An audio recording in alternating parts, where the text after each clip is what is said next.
भगवान विष्णु के 10 अवतारों में से एक अवतार भगवान श्री कृष्ण का माना जाता है।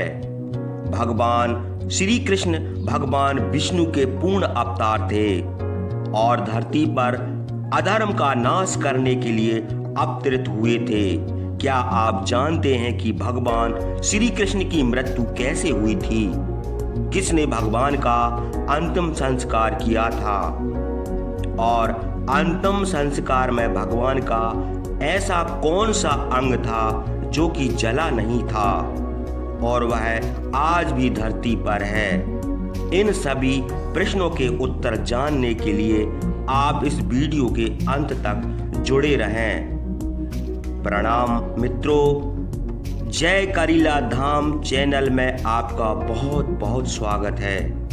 भगवान श्री कृष्ण जिन्होंने बिना हथियार उठाए महाभारत युद्ध के परिणाम को पांडवों के पाले में कर दिया था, जिन्होंने कुरुक्षेत्र भूमि में अर्जुन को भागवत गीता का उपदेश दिया था, कलयुग में जिसे पढ़ने मात्र से मनुष्य का उद्धार संभव है। महाभारत युद्ध में राजा धृतराष्ट्र और गांधारी दुर्योधन समेत 100 पुत्र लड़ते लड़ते मारे गए और कौरव वंश का नाश हो गया था। युद्ध की समाप्ति के बाद गांधारी अपने 100 पुत्रों के शवों को देखकर विलाप करने लगी। तभी भगवान श्री कृष्ण उस दुख के समय में गांधारी के समक्ष गए। गांधारी श्री कृष्ण को देखकर बहुत क्रोधित हो गई और बोली कि मेरे पुत्रों की मृत्यु का कारण तुम ही हो। अगर तुम चाहते तो यह युद्ध टल सकता था, किंतु तुमने ऐसा नहीं किया। तुम्हारे इस कर्म को मैं कभी माफ नहीं करूंगी। और गांधारी ने श्री कृष्ण को शाप दिया कि अगर मैंने भगवान विष्णु की मन से आराधना की है और अपना पति धर्म पूर्ण रूप से निभाया है, तो जैसे मेरे वंश का आपस में लड़कर नाश हुआ है, उसी प्रकार तुम्हारे वंश का नाश आपस में लड़ते लड़ते होगा और द्वारका नगरी तुम्हारे सामने समुद्र में डूब जाएगी। भगवान श्री कृष्ण जानते थे कि उनका अपने परम धाम जाने का समय बहुत नजदीक है और वह गांधारी को प्रणाम कर द्वारका आ गए।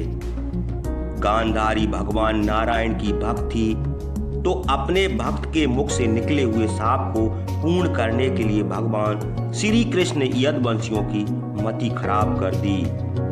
महाभारत युद्ध के 36 वर्ष बाद विश्वामित्र, असिति, दुर्वासा, भृगु, नारद आदि बड़े बड़े ऋषि द्वारका के पास पिंडारिक क्षेत्र में निवास करने लगे।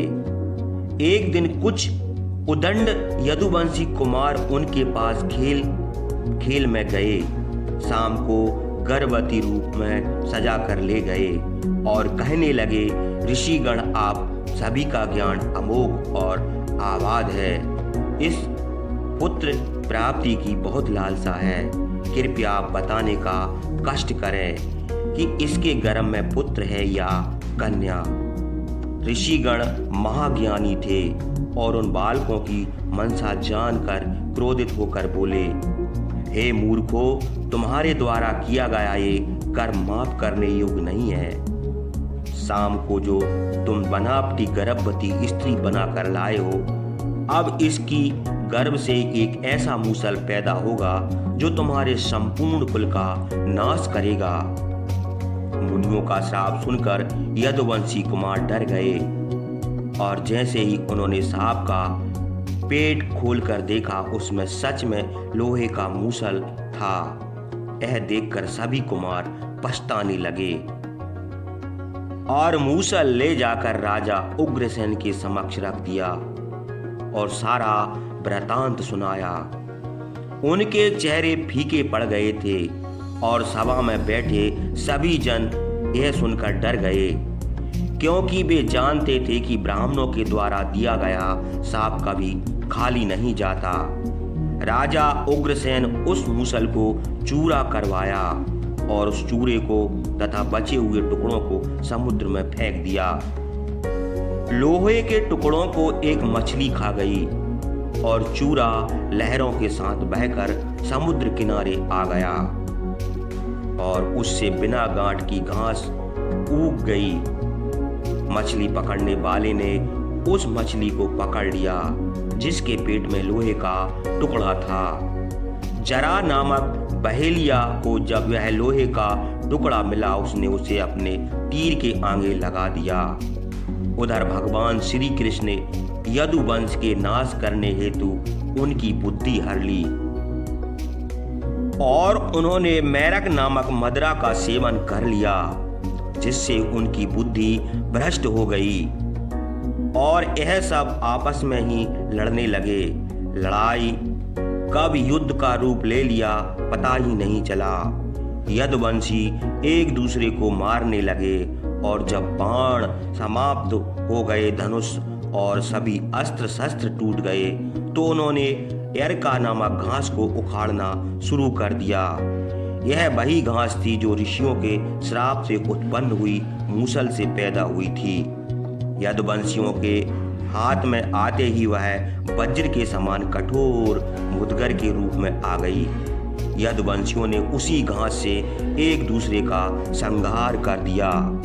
यह सब देख बलराम जी समुद्र तट पर परमात्मा का चिंतन करते हुए अपने मनुष्य शरीर का परित्याग कर दिया। यदुवंशियों का विनाश और बलराम जी के परमात्मा में लीन होने का पश्चात भगवान श्री कृष्ण चतुर्भुज रूप में पीपल के पेड़ के नीचे बैठ गए।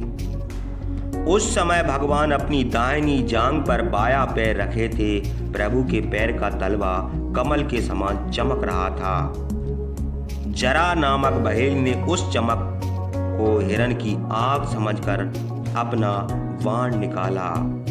यह वही बाण था जिसके आगे मूसल का बचा हुआ लोहे का टुकड़ा लगा था। जरा ने बाण चला दिया और वह श्री कृष्ण के पैर में जा लगा।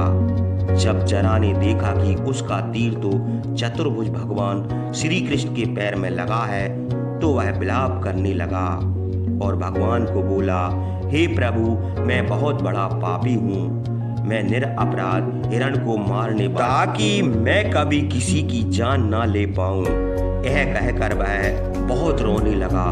भगवान श्री कृष्ण जरा से बोले कि हे जरा, तुम तनक भी वियोग मत करो, इसमें तुम्हारा कोई दोष नहीं है। यह तो नियत थी। त्रेता युग में तुम बाली थे और मैं राम अवतार लिए हुए था। मैंने तुम्हें धोखे से बाण मारा था, इसलिए इस जन्म में तुम्हारा बाण मुझे धोखे से लगा।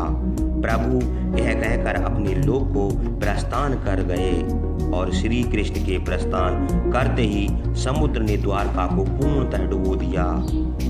कुछ कथाएं ऐसी भी हैं जिनके अनुसार श्री कृष्ण का अंतिम संस्कार पांडवों के द्वारा किया गया था।